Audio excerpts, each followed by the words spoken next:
எல்லோருக்கும் வணக்கம். இப்போ குழந்தைங்களுக்கு அடிக்கடி வயிற்றில் கிருமி வரும், வயிறு வலிக்குதும்பாங்க, சரியானபடி சாப்பிட மாட்டாங்க. அதுக்காக நம்ம டாக்டர்கிட்ட போய் மாத்திரையெல்லாம் வாங்கி கொடுப்போம். இதை மாதிரி செஞ்சு கொடுங்க பாரு, வயிற்றில் கீரி பூச்சி இருக்காது, நல்லா பசி எடுக்கும். பச்சை சுண்டைக்காயில் சமைச்சா கசப்புன்னு ஒரு சிலர் நினைப்பாங்க, இது கசப்பே இருக்காது. இப்படி ஒரு தடவை செஞ்சு பாருங்கள். வாங்க எப்படின்னு நம்ம வீடியோக்குள்ளார போகலாம். ஒரு கப் பச்சை சுண்டைக்காய் எடுத்திருக்கேன். இது எப்படி ஈஸியாக இது உள்ள இருக்கிற விதையை எடுக்கலான்னு பார்க்கலாம். இந்த மாதிரி ஒரு கவர் எடுத்துக்குங்க. கவரில் இந்த பாதி மட்டும் போட்டுக்கலாம். ஏன்னா இது ஒன்று ஒன்றா தட்டி அந்த விதையெல்லாம் எடுத்தாதான் உள்ள இருக்கிற அந்த விதை தான் கசப்புத்தன்மை கொடுக்கும். இந்த மாதிரி பாக்கெட் வச்சு இதை வச்சு மத்து வச்சு அடித்தா ஈஸியாக சுண்டைக்காயில் இருக்கிற விதையெல்லாம் எடுத்துக்கலாம்.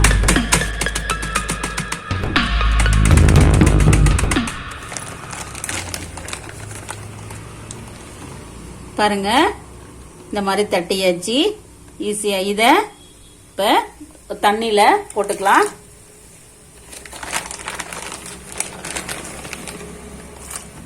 மீதி இதையும் அதே மாதிரி தட்டி எடுத்துக்கலாம். இதை பாருங்க, விதை பூரா இந்த நம்ம கவர்லயே நின்றுடுச்சு.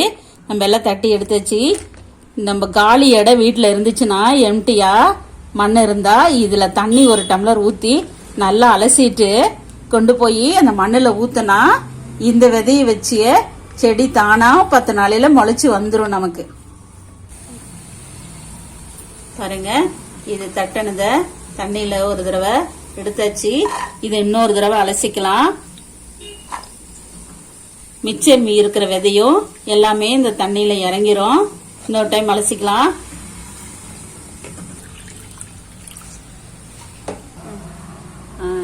இதோட 2 டைம் அலசிட்டோம். இது 3வது டைம் ஊத்திருக்கேன்.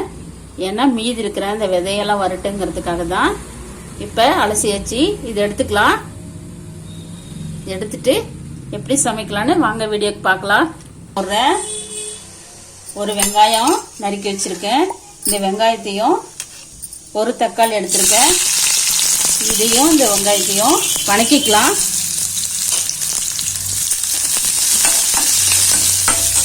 இந்த வெங்காயம் தக்காளிய வணக்கிட்டு மிக்சியில அரைச்சி பேஸ்ட் ஆக்கிடலாம்.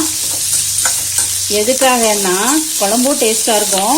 இந்த வெங்காயம் தக்காளியில பார்த்தா எல்லாம் பொறுக்கி கீழே வச்சிடறாங்க.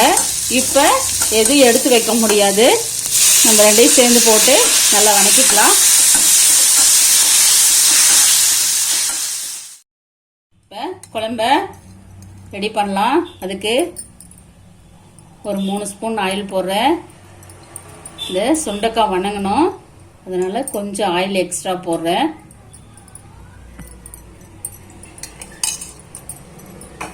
ஆயில் சூடணுன்னு ஒரு 1/4 ஸ்பூன் கடுகு,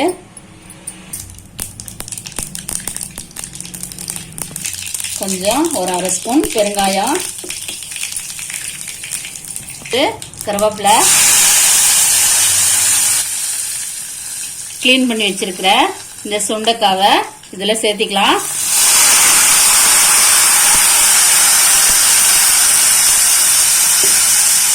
ஆயில்லையே ஒரு 5 நிமிஷம் நல்லா வணங்கலாம். பச்சை சுண்டைக்காயில குழம்பு வைக்கிறோமே, கசக்குதுன்னு நினைக்க வேணாம். குழம்பு டேஸ்டா இருக்கும், கசப்பாவே இருக்காது. ஒரு 5 நிமிஷம் வரைக்கும் நல்லா வணங்கட்டும். 5 minutes later. பாருங்க, 5 நிமிஷம் நல்லா வணங்கி இந்த ஆயில்லையே இந்த சுண்டைக்காய் பாருங்க மினுமினுன்னு சுருண்டு நல்லா வணங்கிருச்சு. இப்ப கொஞ்சம் ஒரு 1/2 ஸ்பூன் மஞ்சள் பொடி, 1 ஸ்பூன் மிளகாய் பொடி, ஒரு 2 ஸ்பூன் மல்லிப்பொடி,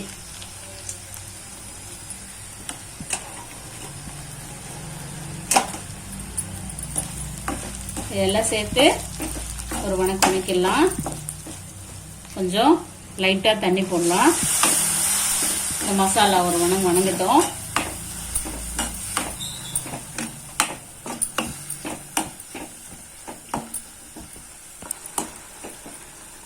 இப்போ நம்ம அரைச்சி வச்ச வெங்காயம் தக்காளி பேஸ்ட்டை இது கூட சேர்த்திக்கலாம்.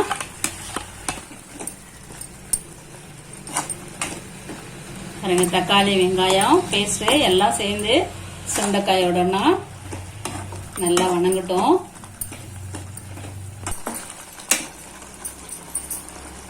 இப்போ இதுக்கு தேவையான உப்பு சேர்த்திக்கலாம்.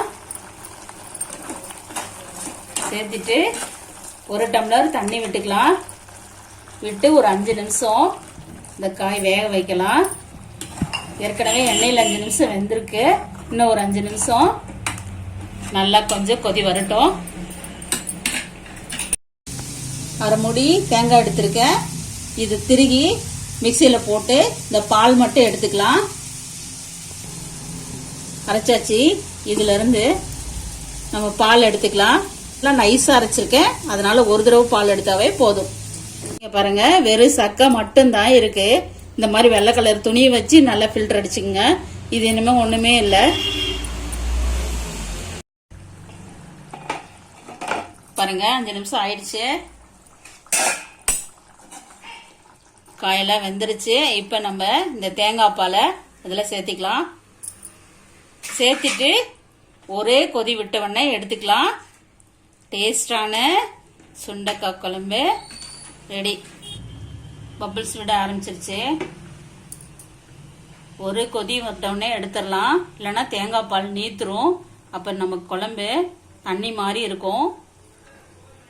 ஃபுல்லும் நல்லா கொதி வந்தவுடனே கேஸ் ஆஃப் பண்ணிக்கலாம். கொதிக்க ஆரம்பிச்சிருச்சு.